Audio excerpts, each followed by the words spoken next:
chào tất cả mọi người. Chào mừng mọi người đã đến với kênh YouTube của Noli. Trong series móc len đơn giản lần này, Noli sẽ hướng dẫn cho mọi người 3 cách cơ bản để thực hiện một vòng tròn ma thuật. Đầu tiên, các bạn cần chuẩn bị cho Noli một cuộn len sợi.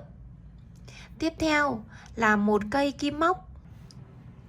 Với cách tạo vòng tròn ma thuật đầu tiên, các bạn sẽ cầm đầu ngắn của len ở bên tay cầm kim móc, đầu dài nối liền với cuộn len ở bên tay còn lại. Chúng ta sẽ dùng ngón trỏ như thế này. Sau đó các bạn vòng len qua, giữ lại bằng ngón tay cái. Sau đó chúng ta dùng kim móc kéo len qua, rút ngón tay trỏ ra, lên cho mình mũi móc xích. Như vậy là các bạn đã tạo được một vòng tròn ma thuật. Đây là cách đầu tiên. Bây giờ mình sẽ móc thử cho các bạn xem 10 mũi kép đơn vào vòng tròn ma thuật thì nó sẽ như thế nào nhé. Chúng ta sẽ lấy len này, đâm vào vòng tròn ma thuật.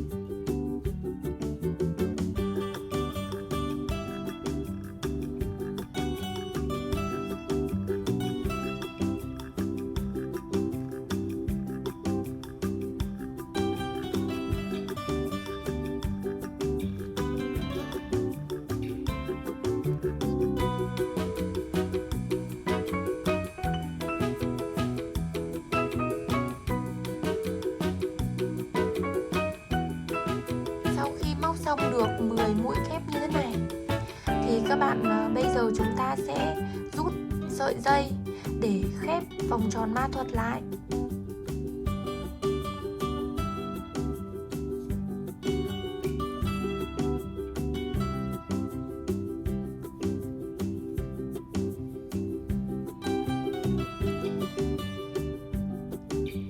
Sau đó thì chúng ta sẽ trượt mũi.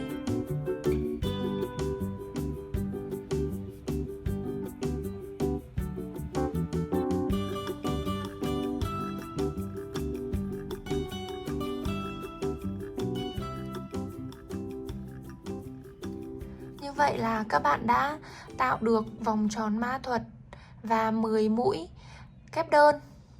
Đây là cách tạo vòng tròn ma thuật đầu tiên. Với cách tạo vòng tròn ma thuật thứ hai, các bạn sẽ cầm len cho mình như thế này. Sau đó thì chúng ta sẽ quay một vòng ngược chiều kim đồng hồ. Quay một vòng ngược chiều kim đồng hồ. Sau đó thì chúng ta gập ngón tay lại như thế này. Lấy ngón út này,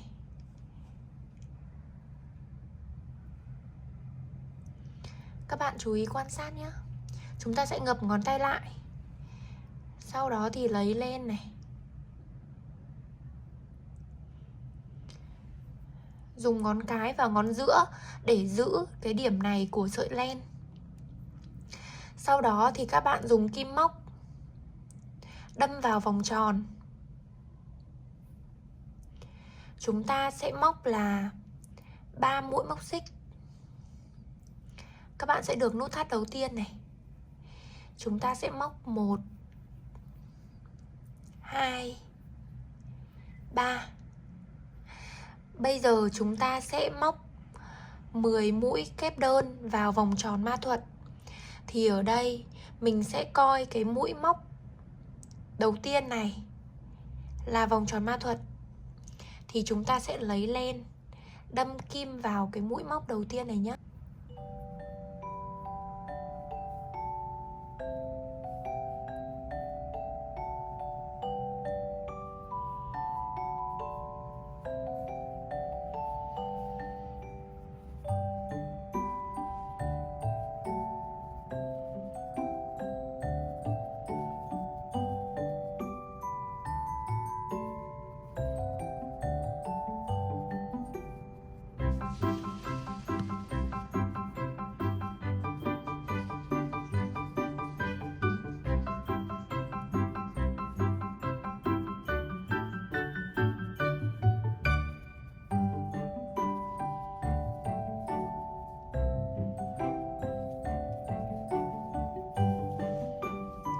Sau khi móc xong thì chúng ta cũng sẽ trượt mũi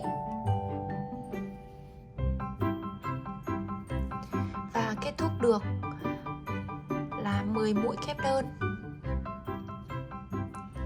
Thì các bạn có thể thấy là ở đây chúng ta sẽ không tạo vòng tròn ma thuật giống cách 1, mà chúng ta sẽ tạo vòng tròn ma thuật bằng cách coi mũi móc xích đầu tiên là vòng tròn ma thuật và chúng ta sẽ móc 10 mũi kép đơn vào cái mũi đầu tiên đó.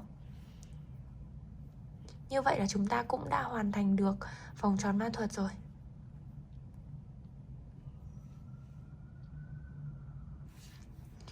Bây giờ mình sẽ hướng dẫn cho mọi người cách tạo vòng tròn ma thuật thứ 3. Đó là các bạn sẽ gây cho mình 4 mũi móc xích.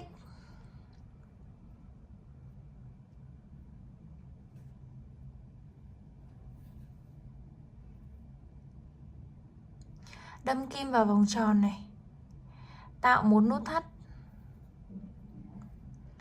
Chúng ta sẽ gây là 4 mũi móc xích.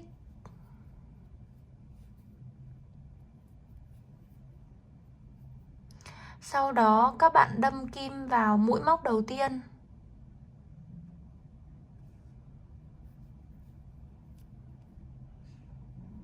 Trượt mũi qua. Bây giờ chúng ta đã tạo được một vòng tròn này. Một vòng tròn gồm 4 mũi móc xích. Các bạn sẽ lên cho mình là 2 mũi móc xích nữa. Chúng ta lấy len, đâm kim vào giữa vòng tròn. Chúng ta sẽ giấu sợi thừa này luôn nhé. Một này,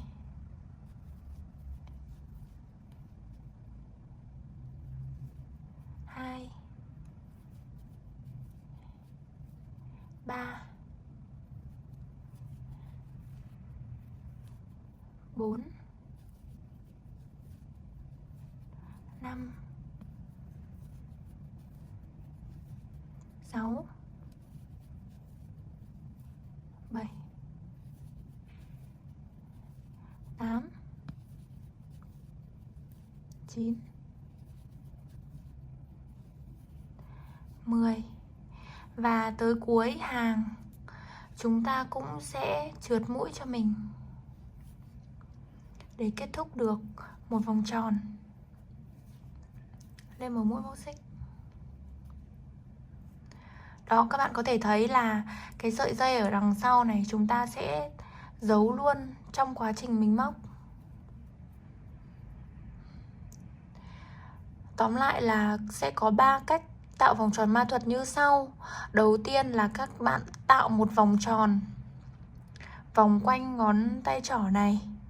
Sau đó thì chúng ta sẽ móc các mũi móc vào vòng tròn ma thuật đó.